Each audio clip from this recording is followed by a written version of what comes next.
Hello, my name's Richard Baldo, and I'm going to read some poems.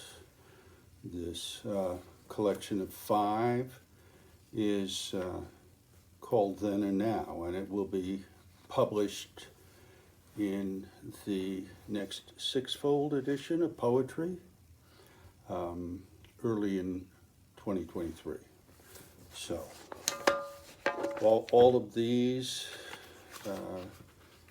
are reflections on the past, even though some contain current issues. So the first is called One Lake Day. The boat had old waterlogged floorboards saved with decades of tarnished ochre caulk. Clear water held us several feet above the green forest beneath the hull's blue paint. My father rowed his three young sons across the calm Jersey lake named Cedar. This day his strong biceps pulled the oars at his long-remembered trolling speed.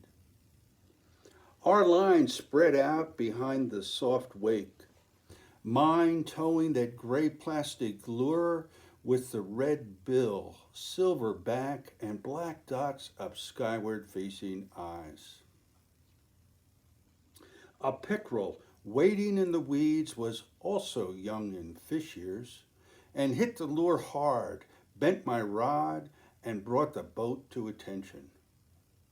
It rose in the writhing whiplash of its head above water, splashing white as you see in mighty marlin movies.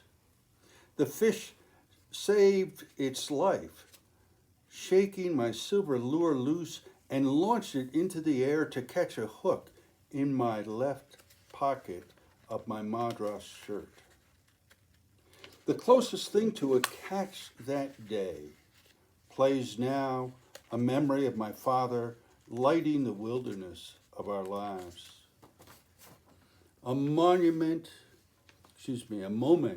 of a day, the way it was supposed to be. He lured us into nature, into the taste of a father sharing something he had to offer.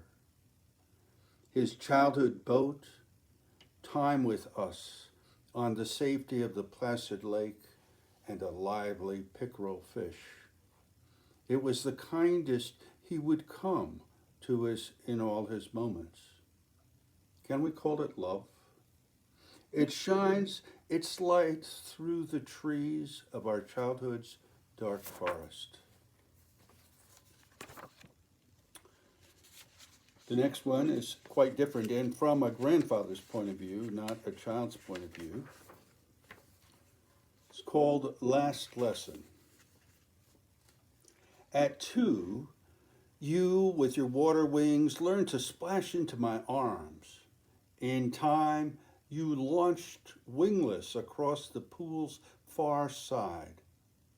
4 years later, I showed you how the row of pawns lines up in front of the castle to the queen on her color.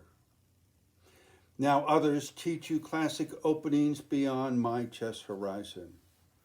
When you said you would instead push your bike, I named you fearful until your angry denial made you prove me wrong for our 5-mile ride. Life lessons are varied, at times harsh.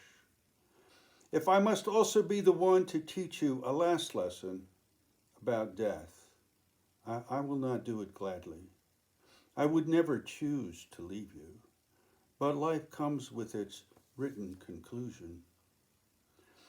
I hope to keep my wits as I slip away, to leave you my appreciation for who you are. If we have time, I will teach you to visit coral and white-tipped reef sharks, to breathe bubbles while we listen to the whales' melodic greetings. If I must be that teacher, I ask to be a good example, showing courage, keeping fear from between us as I depart. My loss will be over in that last moment. I hope your loss will be softened by the love left to linger with you.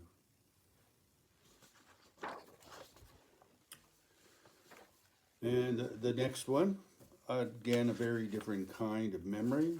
And this one is called Autumn Warmth. Drifting through shadows as fall leaves flutter, late morning light is sensed through night crew fog.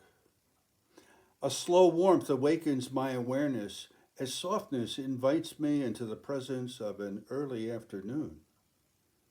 Somewhere in the day, she decided to share this gift, make a surprise of herself, and travel to my room's soft light. She quietly let her clothes fall away, then slid under my pale blue comforter to touch my still form. No longer only her first, I have become her familiar lover. She reaches under my arm to palm my beating heart.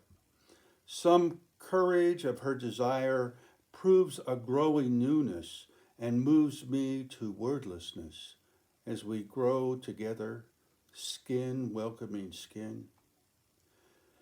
Broad branch shadows spread across her arm onto my chest. Twinkling sun tickles and tastes the touch under our skin. She closes the distance between us as leaf-drenched light plays on our bodies' offered gifts. Through these decades, she rests against me in that shared skin-lit moment.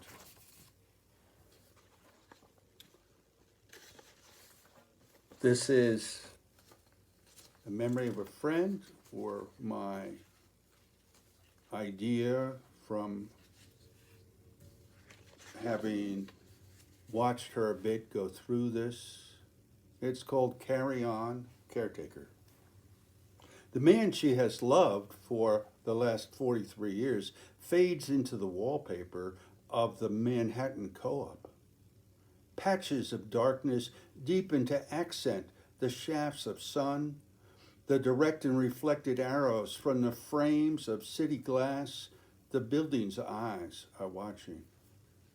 This petite caretaker carries their cares, moving about her constant business. He is leaving her, going nowhere.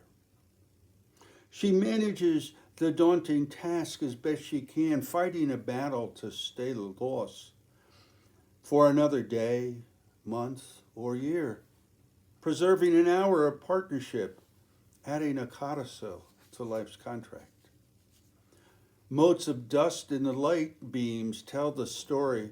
Parts of their bodies have already left this life. As the sun so gradually fades to night, she stumbles over memories that light her way with love's grief. Decisions must be made. Carry on, caretaker, with words of doctors who come and go. Stay or go, hospital or home, she navigates the rocky shoals of medicine and prayer. Carry on, give your care, respite will come soon enough. Give all your gifts while he remains. And then finally, another poem from somewhat younger days. Last walk to the canine orchard.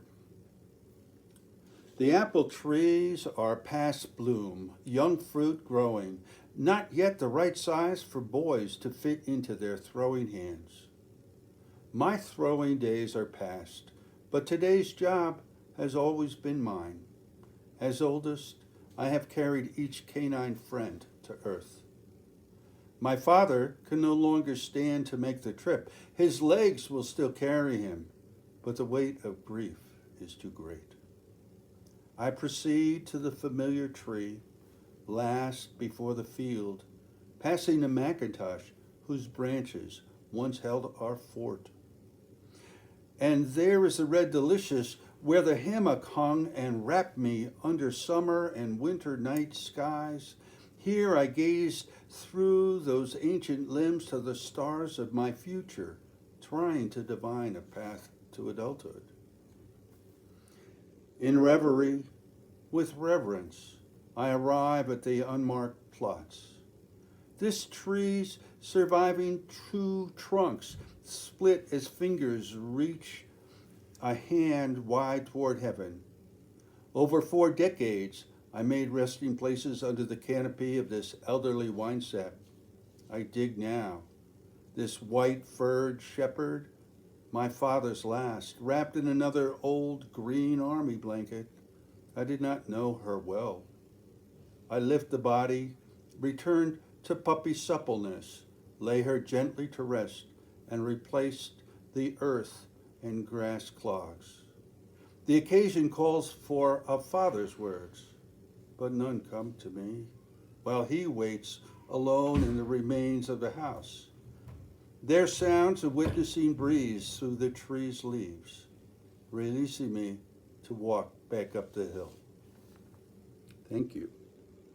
And I hope you check out SixFold. There are a lot of fine poets, much more developed, I think, or enjoyable, touching perhaps than these. Good luck. Thank you.